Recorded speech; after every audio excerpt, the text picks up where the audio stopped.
Frameworks of Economic Thought, a structured survey of competing schools. What if everything you thought about economics was just one lens, and the truth lies in the clash of many worldviews? From invisible hands to centralized control, discover how each theory reshapes our understanding of wealth, power, and policy. 1.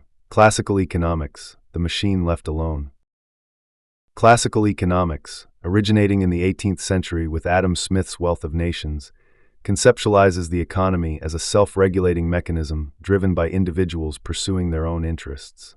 The invisible hand coordinates decentralized decisions, ensuring resources are allocated efficiently through price signals, market entry, and wage adjustments.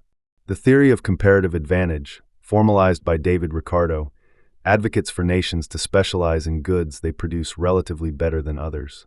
Classical theorists warn that government interventions, such as tariffs and price controls, disrupt the natural equilibrium of the economy. Footnote: Classical economics enshrines laissez-faire as the optimal approach to economic management, emphasizing spontaneous order through individual self-interest. 2. Marxian economics, the exploitative core of capitalism. Rooted in Karl Marx's critique of 19th-century industrial capitalism, Marxian economics centers the labor theory of value, the notion that labor alone produces surplus value, which capitalists extract as profit. This framework characterizes the capitalist economy as inherently exploitative and unsustainable, destined to collapse under its internal contradictions.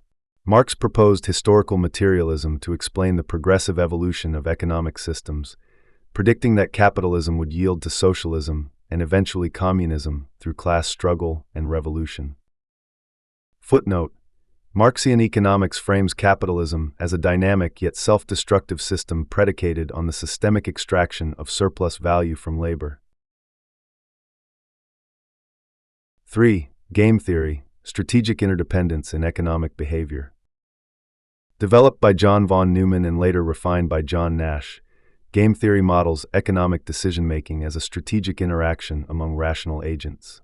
The prisoner's dilemma exemplifies how individually rational strategies can lead to suboptimal outcomes for all parties. The Nash equilibrium formalizes the condition under which no agent can unilaterally improve their outcome. Game theory has extensive applications in antitrust law, military strategy, auctions, and climate policy, demonstrating how cooperative and competitive dynamics shape economic outcomes. Footnote: Game theory introduces a formal analytic structure for studying strategic choice under conditions of interdependence. 4. Neoclassical economics, marginalism and rational choice. Emerging in the late 19th century, neoclassical economics shifted focus from class structures to individual decision-making, anchored in the concept of marginal utility. Value, according to this school, is determined by the additional satisfaction, utility, a consumer derives from one more unit of a good. The neoclassical model envisions markets reaching equilibrium through the interaction of rational consumers maximizing utility and firms maximizing profits. Prices serve as informational signals, coordinating decentralized plans under the assumption of perfect competition. Footnote: Neoclassical economics formalizes the microeconomic foundations of supply, demand, and equilibrium by emphasizing individual rationality and marginal analysis. 5. Keynesian economics, demand-led stabilization. Reacting to the Great Depression, John Maynard Keynes challenged the self-correcting premise of classical economics by emphasizing the role of aggregate demand. Keynes argued that during economic downturns, individual thriftiness exacerbates recessionary spirals due to decreased spending and investment. The Keynesian remedy advocates for government fiscal intervention to stimulate demand through public works, tax cuts, and direct spending, leveraging the multiplier effect to restart economic activity. Footnote: Keynesian economics provides the theoretical justification for countercyclical fiscal policy and macroeconomic demand management. 6. Supply-side economics, incentivizing production.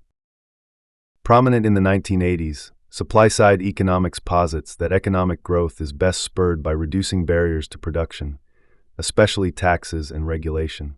Popularized by Arthur Laffer's eponymous curve, the theory argues that lower marginal tax rates increase work, saving, and investment incentives. Proponents claim that tax cuts for high earners and corporations ultimately trickle down by stimulating job creation and wage growth, though critics argue the promised self-financing of tax cuts failed to materialize. Footnote: Supply-side economics centers policy around production incentives, asserting that economic expansion begins with unleashing entrepreneurial activity. 7. Monetarism, the quantity of money matters. Led by Milton Friedman, monetarism challenged Keynesianism by asserting that inflation results from excessive growth in the money supply. Monetarists advocate for a rule-based approach to monetary policy, recommending predictable, low-rate increases in the money supply to maintain stability. Central to this school is the concept of the natural rate of unemployment, implying that attempts to artificially reduce joblessness below this level would only generate inflation. Footnote: Monetarism reoriented macroeconomic policy from fiscal to monetary control, emphasizing stable money growth as the key to long-term price stability.